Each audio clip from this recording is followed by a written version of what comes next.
Menurut pengakuan Ketua Biro Khusus Syam Kamaruzaman di muka Mahmilub dalam diskusi CCPKI sejak 1965, pimpinan TNI Angkatan Darat dinilai sebagai penghalang pelaksanaan program perjuangan PKI, bahkan menunjukkan sikap permusuhan terhadap PKI. Selain itu, PKI menilai TNI Angkatan Darat memiliki potensi kekuatan sosial politik yang tangguh, sehingga diperlukan perhitungan yang matang untuk menghadapinya.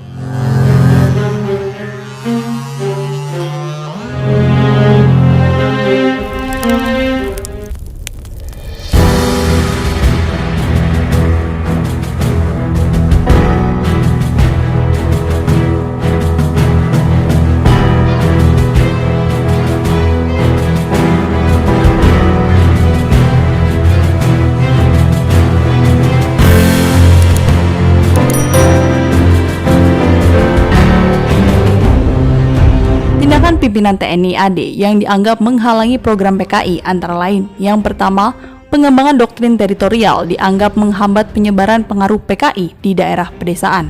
Yang kedua, jawaban terhadap tuntutan PKI untuk nasakomisasi ABRI.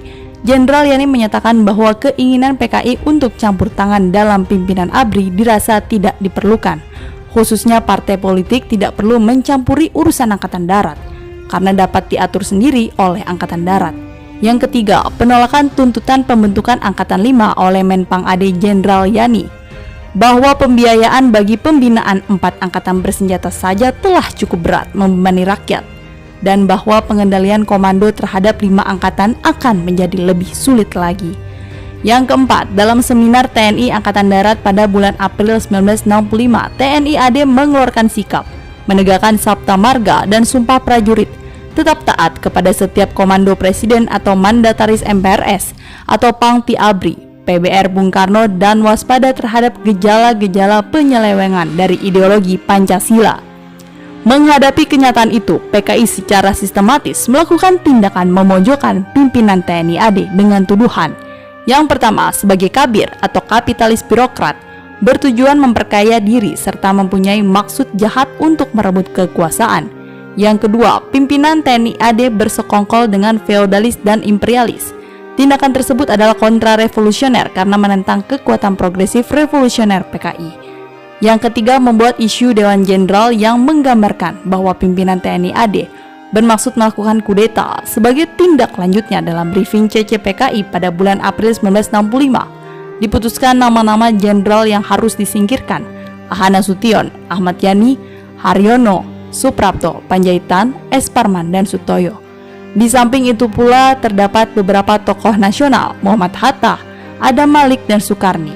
Nama-nama tersebut kemudian diajukan Syam kepada DN Aidit pada bulan September 1965. Namun nama-nama Hatta, Adam Malik, dan Sukarni dicoret agar tidak membuka front yang lebih lebar. Kegiatan persiapan gerakan dimulai pada tanggal 12 Agustus 1965 setelah Insinyur Sakirman menyampaikan info Dewan Jenderal kepada Ketua CCPKI DN Aidit di kediamannya.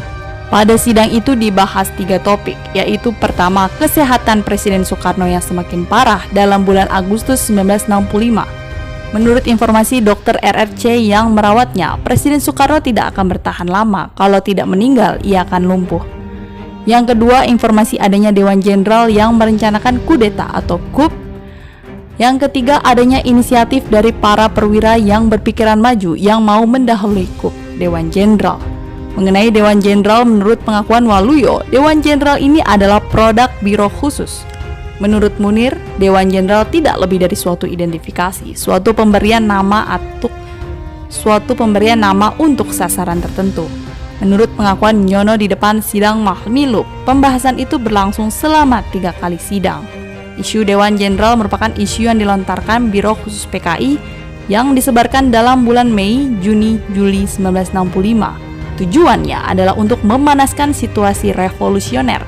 Isu tersebut disebarkan melalui badan-badan partai maupun secara perorangan oleh tokoh-tokoh PKI kepada pejabat-pejabat tinggi